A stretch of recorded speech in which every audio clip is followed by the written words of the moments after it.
Hello, welcome again to the Mabe podcast. Today with us is a wonderful educator and consultant, Tina Beene, who wrote this book. It's hard to get it to show with my background. If I go slowly, there we go. I think we got it all. I can't see anymore. Opening. This book is Teaching Social Studies to ELLs by the wonderful Miss Tina Beene. Hello, Tina. So glad to have you here.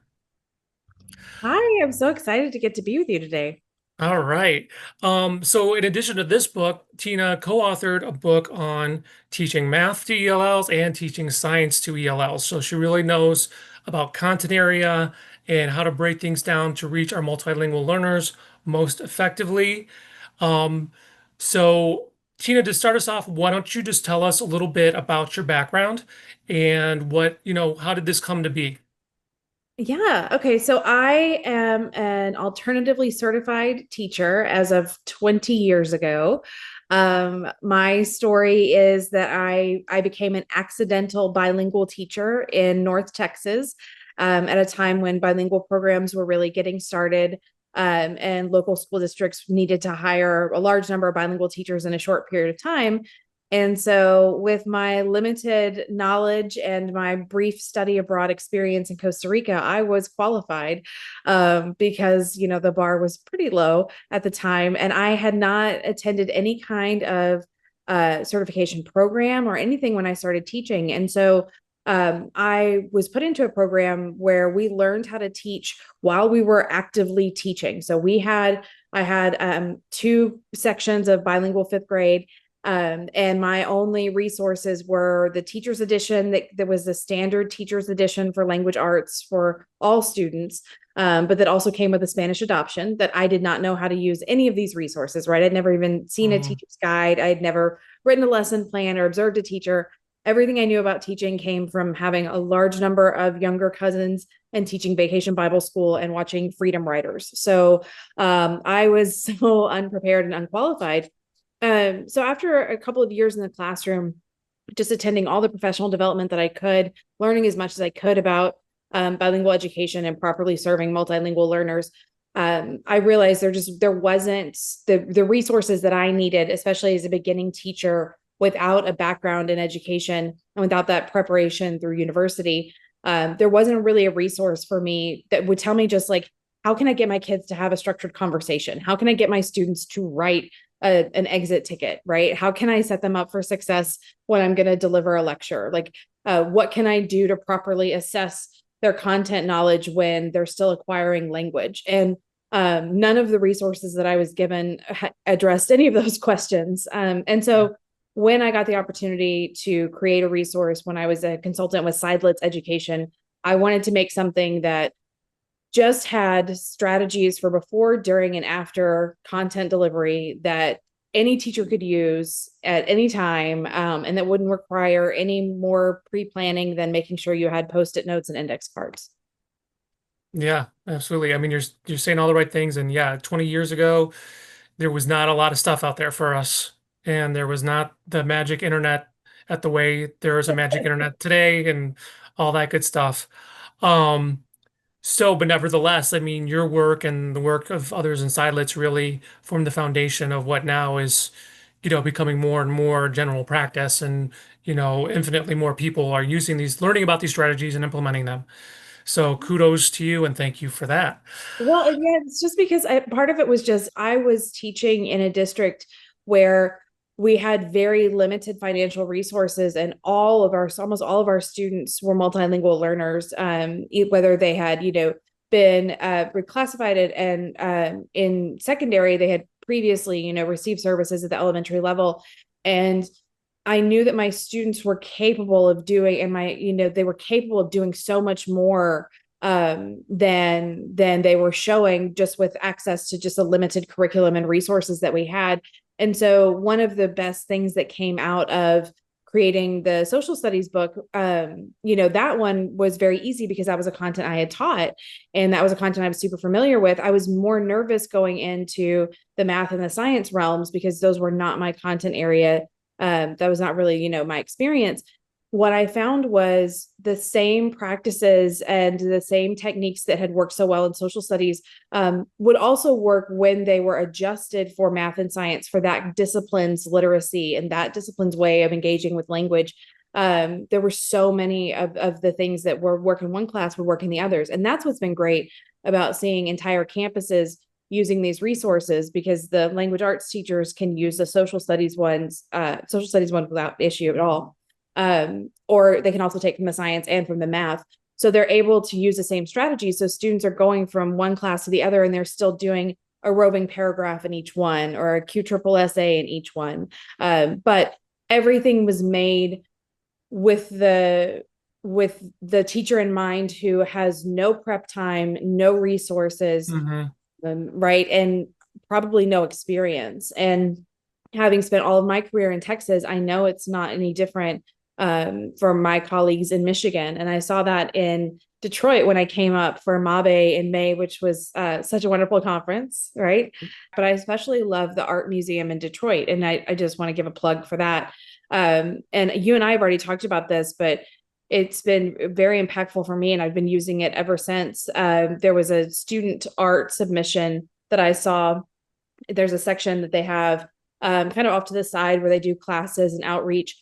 And in that hallway, it's all lined with student art. And there was one piece that had been made by a pair of sixth graders, and it talked about the funding crisis for education in Michigan. And it talked about how teachers give everything, but they don't get much, Hmm. financial return, and how the students see that there's, too many students and not enough desks and cracked supplies and, that kind of thing. And just to see that illustrated by the students, it was just a reminder that so many of our schools are facing funding crisis and definitely morale crises everywhere. And so it was very important to me, even though, these books, the latest one was released in 2022. It was so important to me that everything that's in them, that any teacher could do, even if they have absolutely no resources, because I've been that, Hmm. and we don't all have a laminator, which is probably, that's even dating me at this point. I might as well have been like, we don't all have our own overhead projector, but there's a vast spectrum of access to resources. And I wanted to be cognizant of that when including strategies, because all students deserve access. Yeah, definitely. Um, so let's talk about, and like as you said too, I mean, it takes practice. You have to get used to doing it. But again, once you're used to using these strategies, it should just become an intrinsic part of what you're doing. When I first started teaching, there was a grant, so I immediately went to a bilingual certification program and learned all these SciF strategies. And then it was like years later when they started doing like the broader SciF trainings, and I was like, oh, that's why I started doing this. That's why I started doing that. Like I'd forgotten where I learned it from, but it was obviously always good to revisit and tweak and tighten up. So with that said, let's talk about planning and pre-teaching. What are some good things to consider across content areas when you're planning or pre-teaching for multilingual learners? That's a really good question. I think two things you want to consider are just in general students' prior knowledge about the topic, and specifically their access to any vocabulary that's going to be confusing multi-meaning words, specifically the multiple meaning words.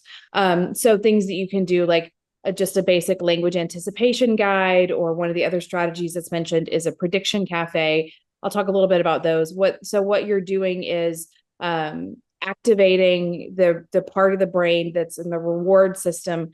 The brain really likes to make predictions and to see if it was right. And so prior to introducing content, it's very important that we make sure that if students have any predictions, that they're able to make those and get the brain invested a little bit.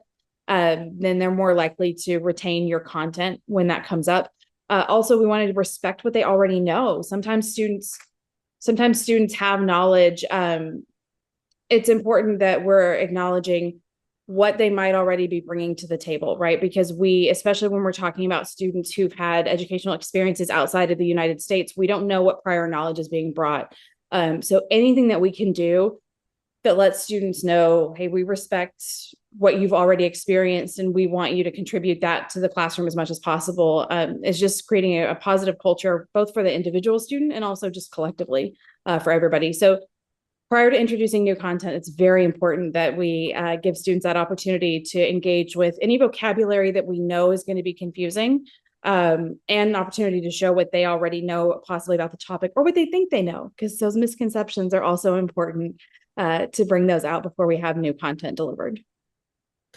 Yeah, and you use the word collectively, and that's an important thing too. Just that, a lot of students from other countries where as the United States, we're not such a collective culture. We're more about the individual, and a lot of students from developing countries tend to be more from collective cultures where the family and the success of the group is more important.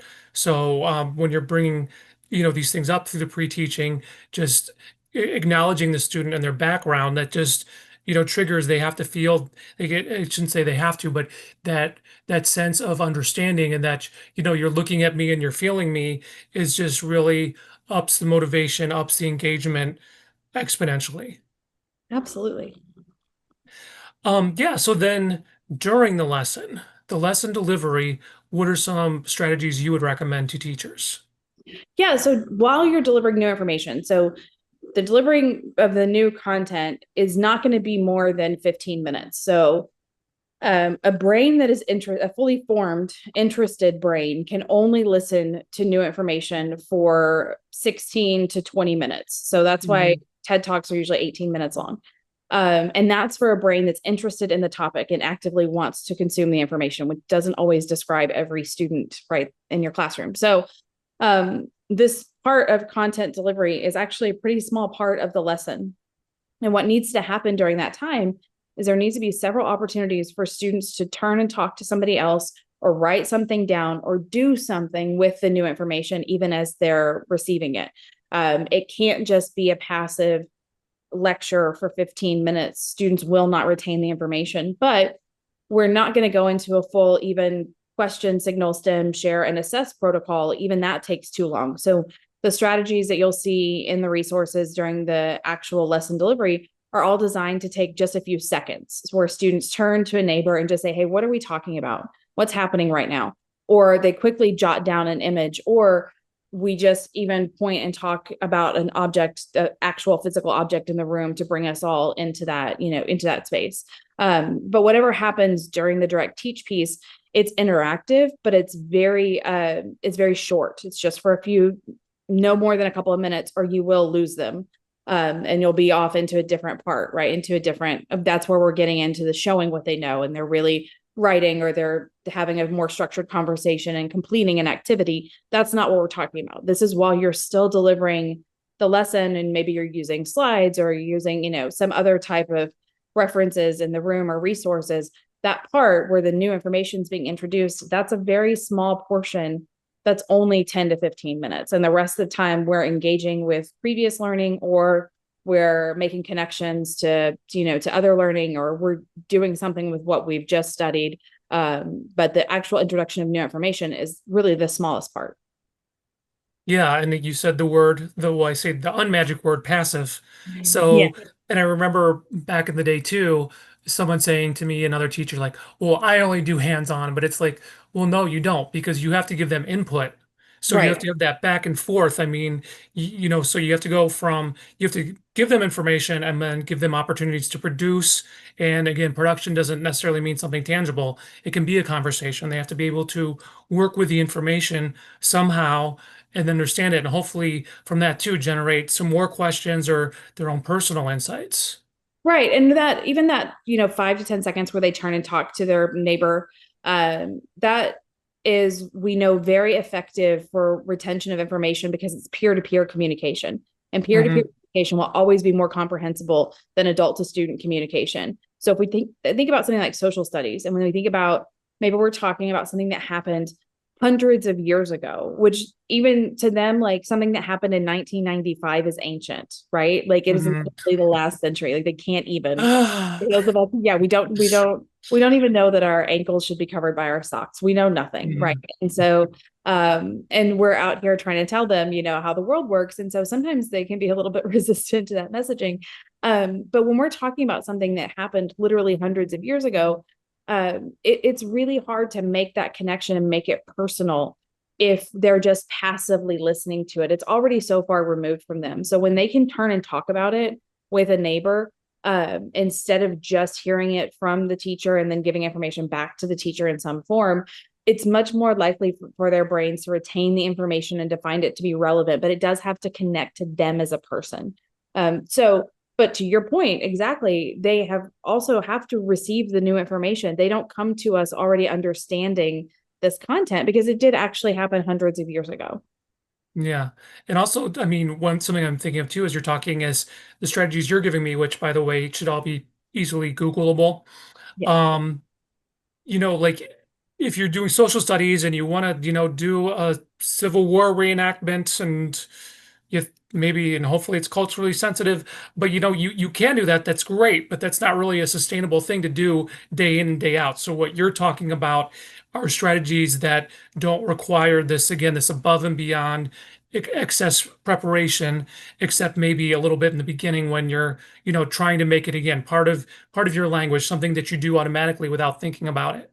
Yes, and all of these are strategies that you can be, going through your day and realize, oh my goodness, this is not working the way that I wanted it to. They need more opportunities to talk about this or to write about this, or I want to show this a different way. Then there's a really quick and easy strategy that you can pull out, and you're never going to need more than a post-it note or an index card. And you can also, I tell teachers, you can have this going within a few minutes. If you notice that the person next to you is having a walkthrough, and they're getting evaluated and you think you're next, you can grab one of these and have it going by the time that your administrator gets to you. But these are just really easy, straightforward, basic ways of having kids engage with language. And really what we're trying to do is make it where there's a positive pressure to participate as opposed to that negative repercussions if you don't. And so Mhm. little things like having students all do a quick draw and then stand up and move to the hallway to do the next piece. If you don't do the drawing and then you don't stand up and then you can't make it out into the hallway, there's a lot of negative social pressure that happens. Mhm. So kids are more likely to go ahead and do their quick draw if they know then they're going to have to go out in the hall with it, that kind of thing. That you don't do it all the time, but it is something that's beneficial for your learners and for the teacher as well, to get to see how students are internalizing the information and maybe producing it and interacting with it in a different way.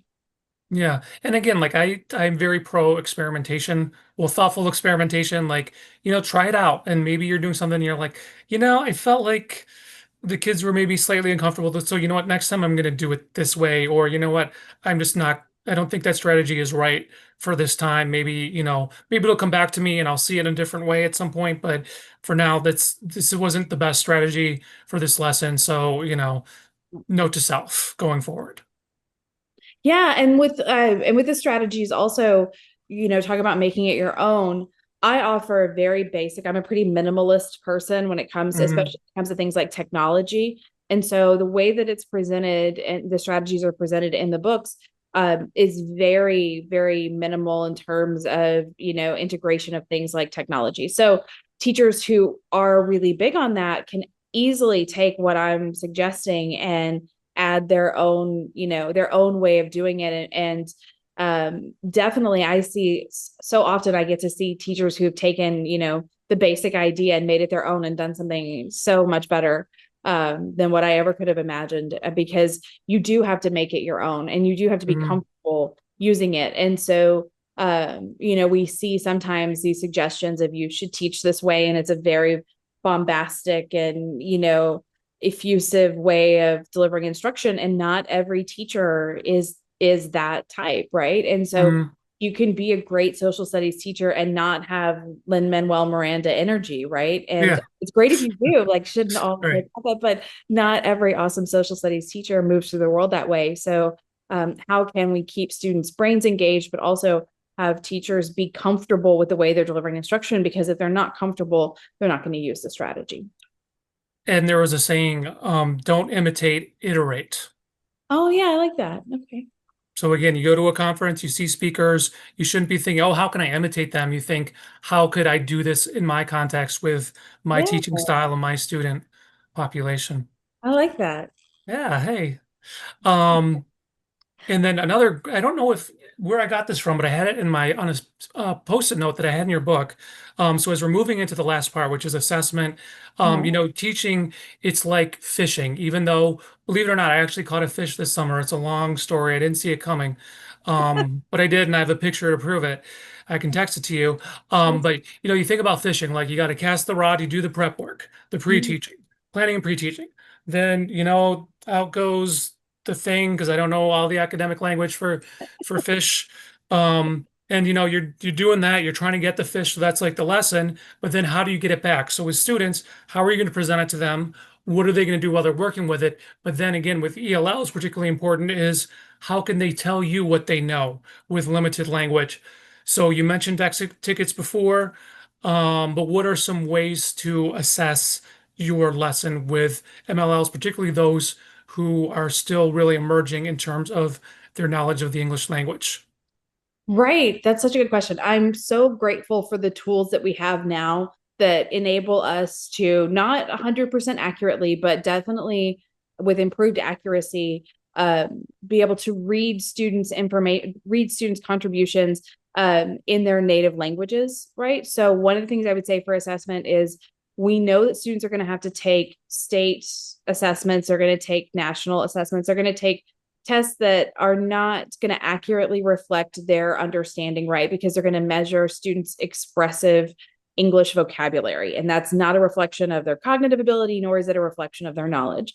And so, what we seek to do for our multilingual learners is offer other opportunities for them to show exactly what they understand and what they know and what they think in ways that don't quote unquote count, right? In those assessments, but that do count in the true and most important sense of the word in showing what students know. So I'm a big proponent of letting students write and draw in any and all languages, and then taking the time to translate that into English so that you can see it in both languages. And there are a lot of different resources that other people are much better about sharing than I am. So I won't go into that for that translation option. But things like uh, how to adjust your DBQs, which were a really big thing and then kind of went out of style and are kind of coming back in, like wide leg jeans. I never know what's cool. Hmm. But I think that those are coming back. Anything where you are doing something that's going to be written for students to show what they know, if it's going to just be text or written based, I always recommend for your intermediate students and for your beginners, just trying to also have a conversation, but look at what your proficiency descriptors tell you about beginners and conversations. It doesn't say that it's painful, but it should, because it is painful for everybody involved, right? Trying to have that conversation, that verbal exchange. But what students are able to say for almost all students is going to be more than what they're able to write. So if you're doing a written type of assessment, I also just recommend letting students draw, letting them have a conversation with you or with a peer, so you can also take your grade from that. It's absolutely acceptable and encouraged that that can be a part of the student's grade, because that is actually an accurate reflection of what they're understanding. Excellent. Well, I mean, I didn't really, you covered a lot of like important information very cohesively in a relatively short amount of time. So thank you so much for that. All right. Well, thank you so much, Tina, for talking with us. It's always a pleasure to see you, and we hope to see you again at Mabe. We might need to talk a little, so we can make sure that that happens. Yes, we do need But to get for that scheduled, and I'll be headed up your way. Remember, for a college visit in a couple of weeks with my son, so I'll text you, let you know what he thinks of Michigan Great, excellent. And also for the podcast, so the books are available on sidelitseducation.com and Amazon, and correct? Amazon. Mhm. Yes, Great. sir. And you can again Google any of those strategies. They shouldn't be hard to find information on them. Absolutely. All right. Thanks, everyone.